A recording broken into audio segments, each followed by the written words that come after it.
All right, welcome to the 12th green here at Glenwild Golf Club and Spa in Park City, Utah. It's a beautiful hole. Penalty area, beautiful lake here, stream that kind of runs down from the back of 17, creeps across here. Just a gorgeous hole looking to the south with the beautiful Park City Ski Resort mountain range. I'll pull all the way back so you can kind of see way up here across Kimball Junction and those mountains. Just a beautiful spot. One of the most picturesque approaches coming from a slightly elevated fairway into a green, but it is no picnic, this particular green. So we're going to talk about scoring strategies around the green. As you can kind of see even here from the Google Earth imagery, we can kind of see a couple of different sections, maybe darker spots right here, which we'll see in our Strakaline green reading book. But obviously this penalty area comes into play. Bunker on the front left definitely comes into play. Back right comes into play. We have a combination of low spots, ridges in this back section. So it is a relatively short hole for most players, so that's why I think the green complex again is fairly challenging. And we're going to take a look at our Strakaline green reading book and identify the best strategy for playing this hole. So again, lots of pink, right? So the first thing we see, lots of pink, but also a few hole locations here where the blue and green sections are. So first thing we're going to do is drop in some hole locations. So there's one for that blue spot. This is a typical hole location back here. Another one kind of in the back center, which can be kind of tricky because it's right near this big ridge indicated by the pink and the arrow sloping from left to right. Final, more common hole location kind of in the center of that blue-green spot right there. So let's go ahead and divide our green in half from front to back and in half from left to right and take a look and see what we have to work with. So again, the most important thing is to identify at least the worst location to hit your golf ball, and then possibly a strategy for safe zones for approaching these greens. We're using a 20 by 20 margin of error zone, which is fairly fairly reasonable for mid to higher handicap players. Taking into consideration this is 60 feet, and the best player in the world in 2019 averaged just over 28 feet. That was Corey Connors. So let's take a look at the zones. So I'm going to take this 20 by 20 zone and drop it right here in the penalty area. Obviously, we don't want to be here, right? We don't want to hit any shots that come up short. This bank will slope down to the water right here. We don't want to have any part of that. It's rare. I have seen some high spinning shots get thrown up into this area just past the pin and actually spin too much. But typically they won't make it all the way into the margin of the penalty area, but sometimes they can still leave you with a pretty challenging shot. So, we don't really want to be here, right? I would say even though there is a hole located here, your skill level would have to be, let's see, if I take my 20 yard by 20 yard and I drop this to a 10 yard by 10 yard approximately. Let's get a square here. There's 10 by 10. Right, so 10 by 10, we're now looking at 30 feet, which is equal to the number one player in the world.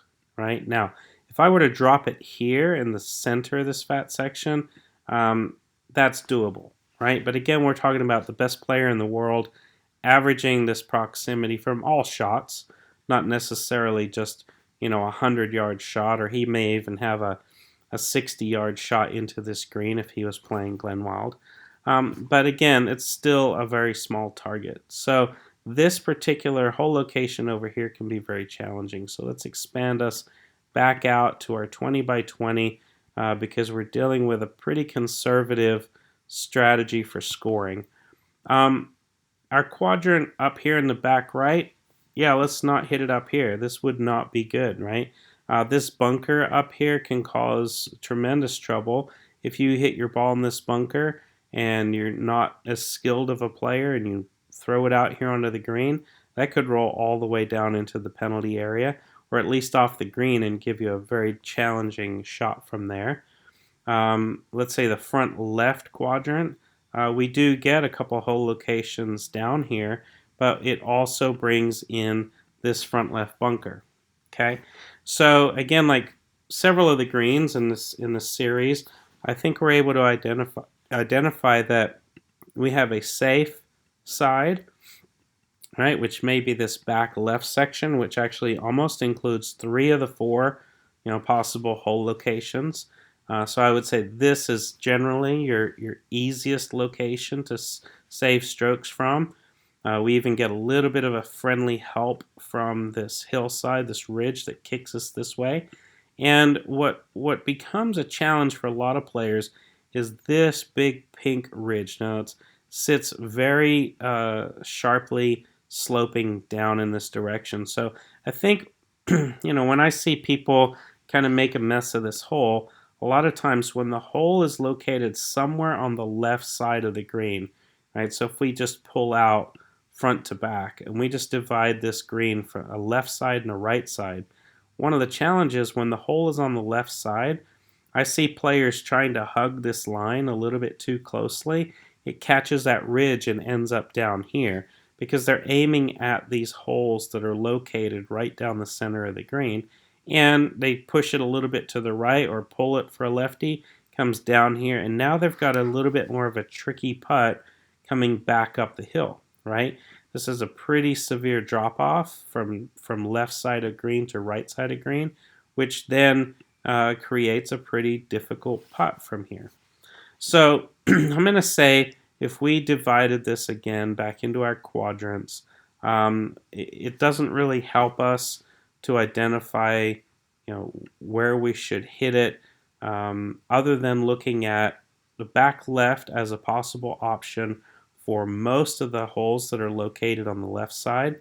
And then on the front right, again, the quadrant doesn't necessarily help us because we don't want to get too close to that penalty area.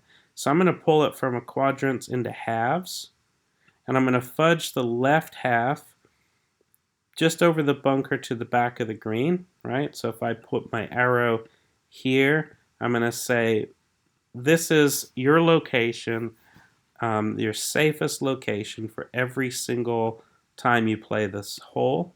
Now, if you always played to this top left, yeah, sometimes you're going to have to learn how to play from the top left down. As long as you practice this, it's really not that tricky because you just have to get your ball started over the ridge. And as you can tell, all of these arrows around here are going to feed that ball into the hole. So let's say, for example, you were very conservative and you hit your ball all the way over here just off the back of the green. Right? Now you were able to chip or putt. Take a look at this. This is like a drainage hole, right? Like the drain in your shower. I'm going to pull the hole location out, put the end of my arrow right here on the green. Right? This would be the center of that blue spot. Now, putts or chips are going to break left to right and right to left. Right? So you can mess this up and hit your shot a little bit too far over here, and guess what? The slope of the green is going to save you. You can also mess it up and hit it a little bit over here, and guess what? The slope of the green is going to save you. So as far as putting from essentially one quadrant into another, which I've advised in other videos, is not really the smartest play.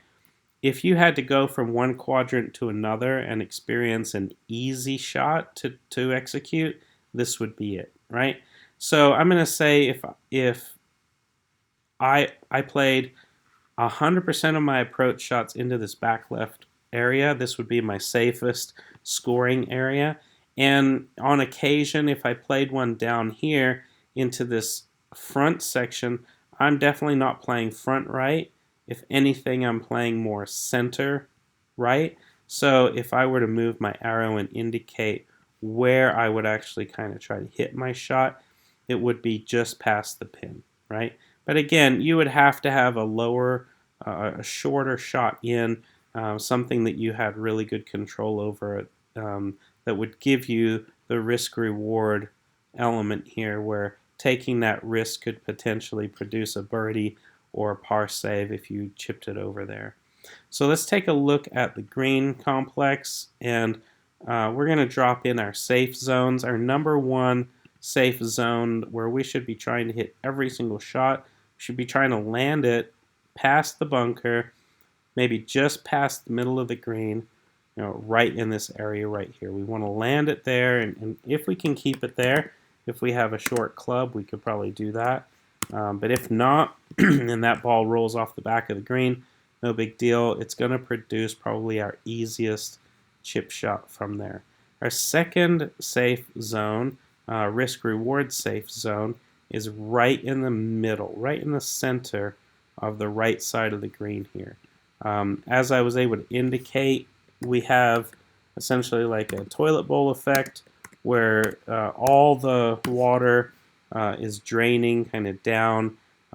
So just like your golf shot, if you hit it just a little left of that, it'll drain down, a little past, it'll drain down. Gravity will bring it down into this area. Obviously, the risk part is clearing the penalty area, making sure that you have good control over your ball to really take advantage of hitting it into this safe zone. If you are worried at all, I would add a little bit of yardage from the middle of the green number and make sure that you're just past center on the left side of the green. So here you go. This is hole 12 at Glenwild, and I will see you in the next video.